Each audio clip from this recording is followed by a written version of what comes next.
Hello, I'm doing a project for my computer security course. That's course ID is CYBR 332. My name is Sei Wang. Professor's name is Dr. Yohannes Tadesse. Um, a disclaimer, this video is for educational purposes only. I don't recommend you do this at home. If you do, you do it at your own risk. So what am I doing on is network security and hardening for IoT devices. Um,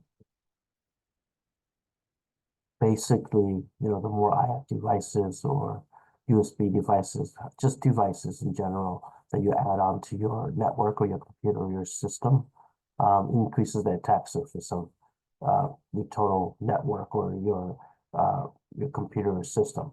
Um, this is simply because each device, um, each device, each IoT device contains thousands, if not millions of lines of codes. And with the increase of codes, it could be increase of bugs, and possible anomalies. This increase of bugs and anomalies also increases the attack surface. So the more code, the more bugs and anomalies, the bigger attack surface. So hackers use this to advantage. They see a bigger target, it's easier for them to attack. So they usually aim for the bigger targets. So what we try to do is we try to reduce the target, reduce the surface. It makes it harder for the attackers to attack. Internet of Things. Basically, IoT devices are Internet of Things. They they could be, smart thermostats, cars, appliances, cameras, doors, locks, you name it, speakers, or just to name a few. The risk of IoT devices, basic privacy. A lot of cameras, are installed outside, inside. They're always recording data, so uh, it records activities, your personal, what you're talking about. It can, it has logs of all that. Safety, your vehicles can have safety features that are smart, like automatic braking, backup sensors and all that, and they can be compromised if they're hacked. Uh, Medical devices, obviously, a lot of medical devices have network communications. Hackers can turn them on or change their behaviors. Doors and sensors, all alike. So another thing too, the risk of high devices, hijacking, possible denial of service attacks.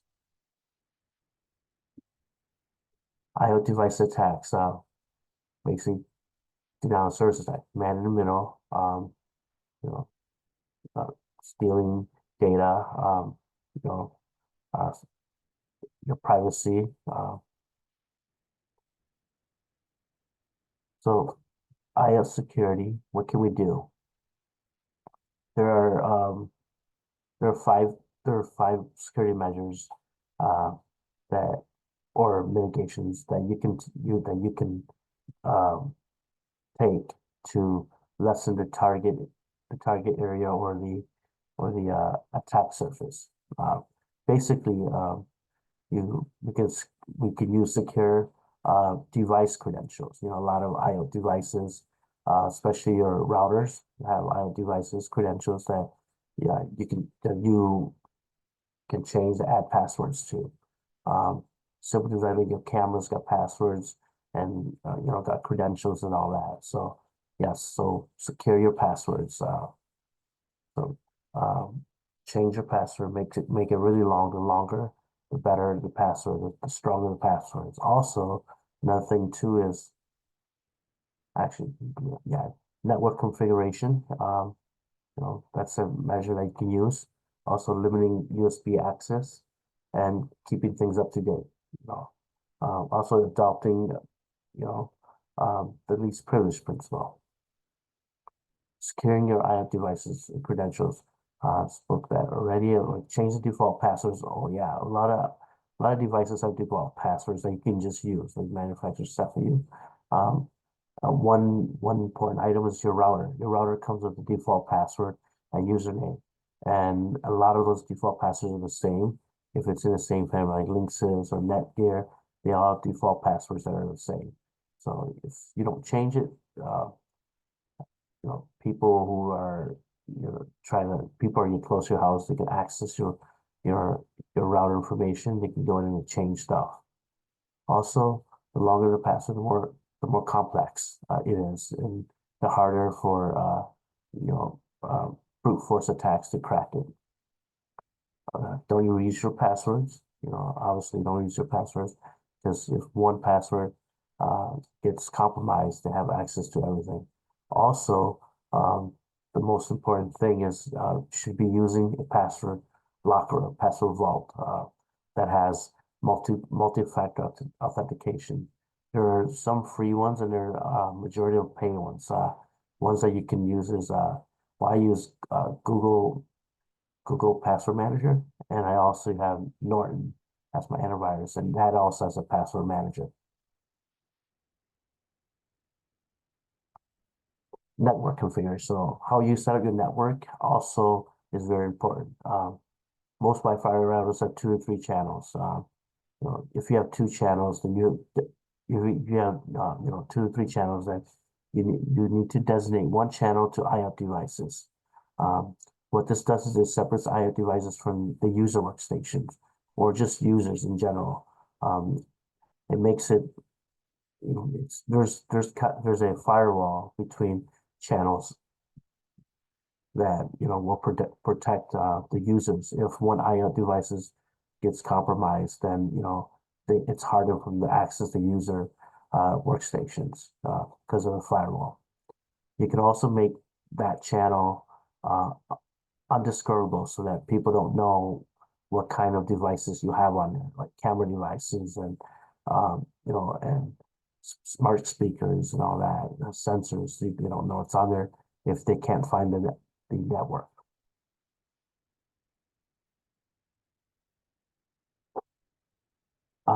One more thing is that limit USB access. Someone can carry an executable on a USB storage and insert it, and install a program. Um, they can also take data straight from a server if they can insert a USB device. A way to mitigate this is using group policy manager to block USB storage and uh, storage device read and write. Firmware, software updates, very important because new updates always include vulnerability and security patches. Um, Make sure that all IoT devices, routers, whatever, just all are up to date, including your workstations and your servers and all that. They all should be up to date. The easiest way to do this is just to set up automatic download and install of all updates. To do it manually, you may forget to do it, and if a patch drops and you're late by a few days, you open yourself to vulnerabilities. Uh, Obviously, patching it and keeping your system up to date reduces the attack surface. Principle of least privilege. This is a very important principle. Basically, uh, least privilege can apply to users, right? But in this case, we're applying it to devices, IoT devices, well, um, which has access to your workstations and your computers and all that. So basically, ensure that IoT devices can access only the appropriate resources. For example, let's just say you have a printer, right? A printer. Well, what do you want it to access? I would say I would say you want it to access only things that you send to it, files that you send to it. You don't want to have it access your databases. Um, Another important thing is beware of all IoT device features. There are some features that you may not know that exist that has unwanted effects, such as some devices automatically share information to the manufacturers and they collect it, and you may not know that. Uh, Then the part of the principle is just disable features that are not needed. If you have a coffee maker that, that you can access through a Wi-Fi app, and you can, you know, make your coffee, set your timers on that. And if you don't need that feature, then you should shut that feature off. Another thing too is turn your IoT devices off when they're not in use. Good example is smart speakers with cameras. Turn off the camera when you're not using the smart speaker, or just turn it off in general. You don't really need the camera when using a speaker. That's it for now. For the slideshow, I will do a demo. Yeah.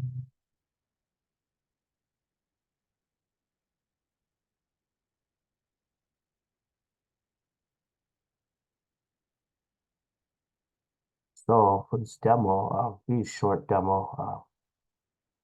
So I'm gonna just do one of the hardening techniques. The easiest one I'm gonna do is to do to block storage devices, USB storage devices, read and write on your computer. So it's really easy.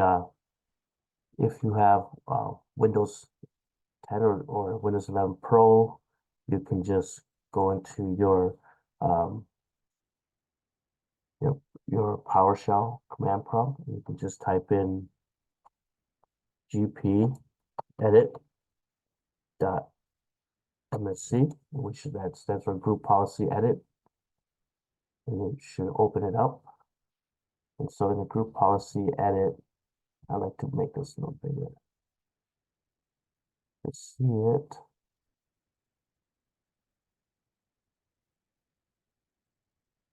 Just not showing. Let me share my screen. Sorry about that. There you go. Now you'll see it. Right. Again, group policy edit brings up the group policy editor. Make this screen a little bigger. But basically, you can do this for every user on your on your group, or you can do it as for all users. So go to administrative template, open that up.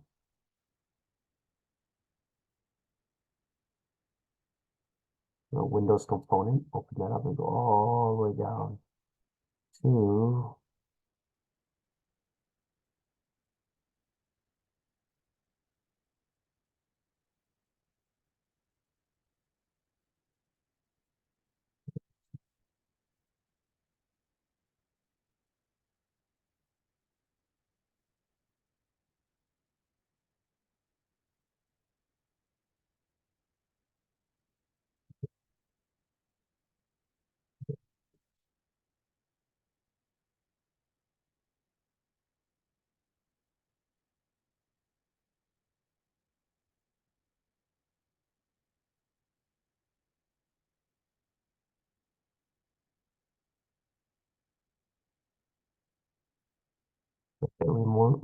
storage access. Click on that, and there you got all these devices that you can connect up to your computer.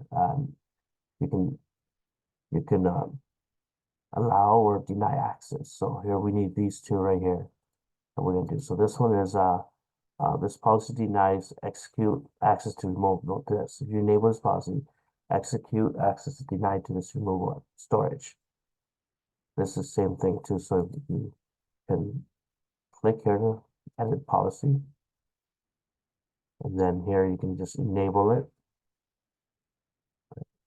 apply, okay, and this one too, enable, apply, and okay.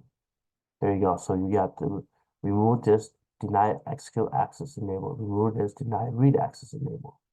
And that's all good. So you can close it out.